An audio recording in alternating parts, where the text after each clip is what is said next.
अब मैं कक्षा 9वीं के हिंदी सब्जेक्ट के प्रश्न बैंक के प्रश्नों को उत्तर बता देता हूँ। तो हम आगे के प्रश्नों को देखेंगे। इससे पहले मैंने पहला पार्ट बताया था, उसमें मैंने कुछ प्रश्नों को बता दिया था। तो जहाँ से मैंने छोड़ा है, जिन जिन प्रश्नों को छोड़ा है, उन्हीं प्रश्नों को उत्तर मैं आपको बताते चलूँगा। तो आज हम देखेंगे इस वीडियो में रिक्त स्थानों में सही शब्द चुनकर लिखे देखेंगे। तो चलो पहला देखते हैं। पहला प्रश्न क्या है? खालिस्तान को हिंदी साहित्य का स्वर्ण युग माना जाता है, तो भक्ति काल को माना जाता है। यहाँ पे भक्ति काल लेना है। चंदर बरदाई प्रसिद्ध खालिस्तान कवि है, तो यहाँ पे आंसर लेना है वीरगाथा कालीन को लेना है। फिर अगला है भक्ति काल का प्रारंभ सन खालिस्तान से माना गया है, तो यहाँ पे 1318 को माना गया है। ज्ञान मार्गी भक्ति धारा के प्रतिनिधि कवि खालिस्तान है, तो यहाँ पे आपको लेना है कबीरदास लेना है।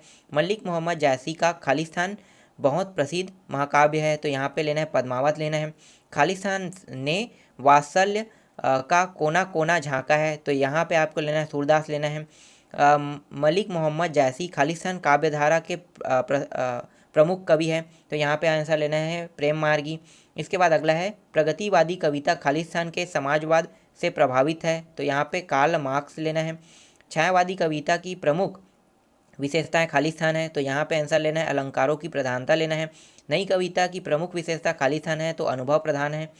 प्रेमी ढूंढत में फिराओ खालिस्तान मिलने न कोई, तो यहाँ पे आंसर आपको लेना है प्रेमी लेना है।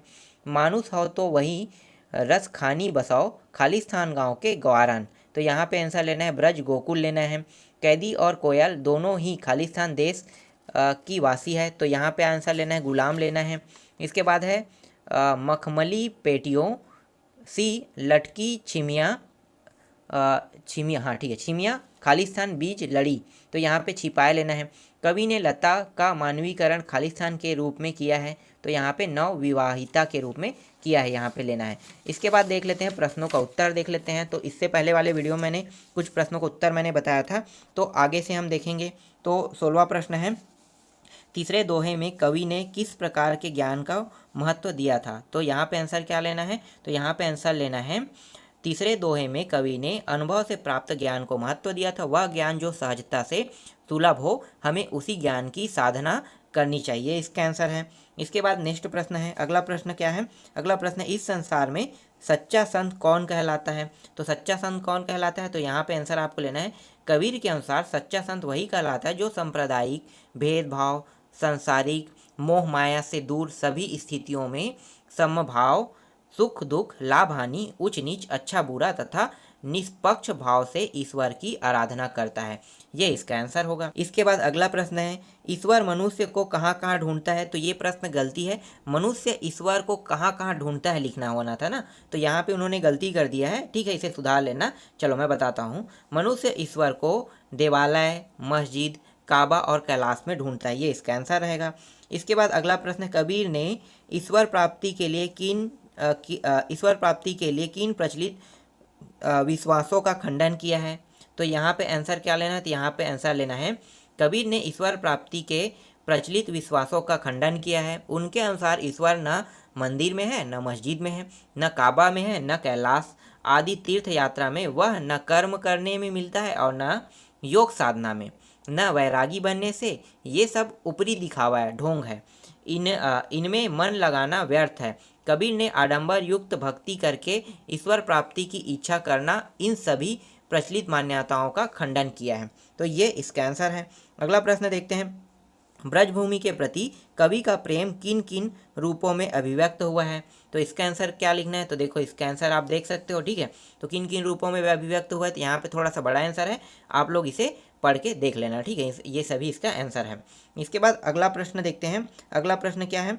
नेक्स्ट प्रश्न है, एक सेकंड है, कहाँ पे आ गए? हाँ यहाँ पे, कवि का ब्रज के वन बाग और तालाब को निहारने के पीछे क्या कारण है? तो इसका आंसर क्या लोगे? तो इसका आंसर लोगे कवि कृष्ण से जुड़ी हर वस्तुओं से अपार प्रेम करता है। जिस वन बाग और तालाब में कृष्ण ने अपने नाना प्रकार की क्रीड़ाएं की है, उन्हें कवि निरंतर निहारना चाहते हैं, क्योंकि इससे उन्हें सुख की दिव्य अनुभूति होती है। यह सुख ऐसा है कि जिस पर संसार के समस्त सुखों को न्यौछावर किया जा सकता है। उनके दर्शन मात्र से ही उनका हृदय प्रेम से भर जाता है, ये इसका आंसर है। इसके बाद अगला प्रश्न देखते हैं। अगला है, सखी ने गोपी से कृष्ण का कैसा रूप धारण करने का आग्रह किया है? तो इसका आंसर क्या लेना है? इसका आंसर लेना है सखी गोपी से वही सब कुछ धारण करने के लिए कहती है जो कृष्ण धारण करते हैं।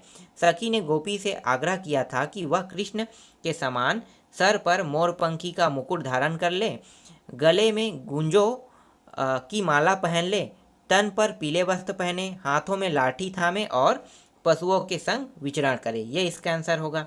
इसके बाद अगला प्रश्न देखते हैं। अगला प्रश्न है, कलिंदी फूल कदम की डालने में कौन सा अलंकार है? तो इसमें है अनुप्रास अलंकार। तो यहाँ पे आपको क्या लेना है? अनुप्रास अलंकार लेना है। इसके बाद नेक्स्ट प्रश्न है, कोयल की कूक सुनकर कवि की क्या प्रतिक्रिया थी? तो इसका आंसर क्या लेना है? तो कोयल की कूक सुनकर कवि को ऐसा लगता है जैसे कोयल उसके लिए कोई संदेश लेकर आई। संदेश शायद महत्वपूर्ण नहीं है, तो कोयल सुबह होने तक इंतजार करती थी। ये इसका आंसर होगा। इसके बाद अगला प्रश्न है, किस शासन की तुलना नम के प्रभाव से की गई है? तो इसका आंसर क्या लेना है? तो इसका आंसर आपको लेना है, अंग्रेजी शासन की तुलना कवि ने तम के प्रभाव से की है, क्योंकि अंग्रेज शासन प्रणाली अंधकार की तरह काली है। यहाँ अंधकार का मतलब अन्याय से है। वे हमारे देशवासियों पर अनेक प्रकार के जुल्म ढा रहे हैं। ये इसका आंसर होगा। इसके बाद अगला प्रश्न देखो। अगला प्रश्न क्या है? अगला प्रश्न है, अर्धरात्रि में कोयल की चीख से कवि को क्या अंदेशा है? तो इसका आंसर क्या लिखना है? तो अर्धरात्रि में कोयल के चीखने से कवि को अनेकों अंदेशे होते हैं, जैसे कोयल पागल तो नहीं हो गया, या कोई संदेश लेकर आई है, या शायद वह किसी कष्ट में है, या वह किसी की कैद में है जो उससे पेट भर खाने को नहीं देता है, या यह भी हो सकता है कि वह क्रांतिकारियों के दुख से द्रवित होकर चीख रही है। तो ये भी इसका आंसर हो सकता है। ठीक है, इसके बाद मतलब ये इसका आंसर है, तो ये चीज़ हो सकता है बोल रहा है इसमें। इसके बाद नेक्स्ट प्रश्न देखते हैं। अगला है, कवि को कोयल से ईर्ष्या क्यों हो रही है?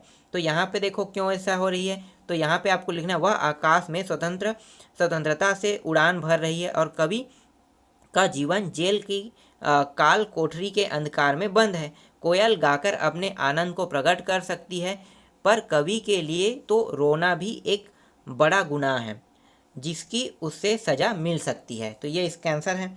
इसके बाद अगला प्रश्न देखो। नेक्स्ट प्रश्न क्या है? कवि ने गाँव को हरता जनमन क्यों कहा है? तो हरता जनमन क्यों कहा है? तो यहाँ पे देखो इसका कारण है कि चारों तरफ हरियाली के कारण धरती प्रसन्न है, इसलिए कवि ने हरता जनमन कहा है। ये इसका आंसर है। इसके बाद अगला प्रश्न देखो। अगला प्रश्न क्या है? कविता में किस मौसम के सौंदर्य का वर्णन किया है? तो यहाँ पे किस मौसम के सौंदर्य का वर्णन किया है? वसंत ऋतु के सौंदर्य का वर्णन किया है। इसी ऋतु में पेड़ों से पत्ते गिरते हैं और उन पर नई कोपले पत्तियाँ फल फूल खिलते हैं और चारों ओर हरियाली होती है। फसलों तथा सब्जियों के फलने फूलने का भी यही समय होता है। तो अभी के जो मौसम है वो बसंत ऋतु का है। ठीक है, अभी बसंत ऋतु आ गया है, तो इसी मौसम की बात किए हैं ये। इसके बाद नेक्स्ट प्रश्न देखते हैं। अगला है, गांव को मरकत डिब्बे सा खुला क्यों कहा गया है? तो इसका आंसर क्या लेना है? तो यहाँ पे आप देख सकते हो इसका आंसर, यहाँ पर मरकत के हरे रंग की तुलना गांव की हरियाली से की गई है। मरकत पन्ना एक रत्न है जिसका रंग हरा होता है। गांव का वातावरण भी मरकत के खुले डिब्बे के समान हरा भरा होता है, हरा भरा हो सकता है, मतलब हरा भरा सा होता है। चारों ओर फल और फूलों की सुगंध बिखरी होती है। सूरज की धूप से निखरता सौंदर्य इस हरितिमा में चमक पैदा करता है, इसलिए गांव को मरकत डिब्बे सा खुला कहा गया है। तो ये इसका आंसर है। तो अभी मैं आपको टोटल इतने प्रश्नों का उत्तर दे रहा हूँ, बाकी जो प्रश्न है उसका उत्तर आपको मैं नेक्स्ट वीडियो में प्रोवाइड कराऊंगा।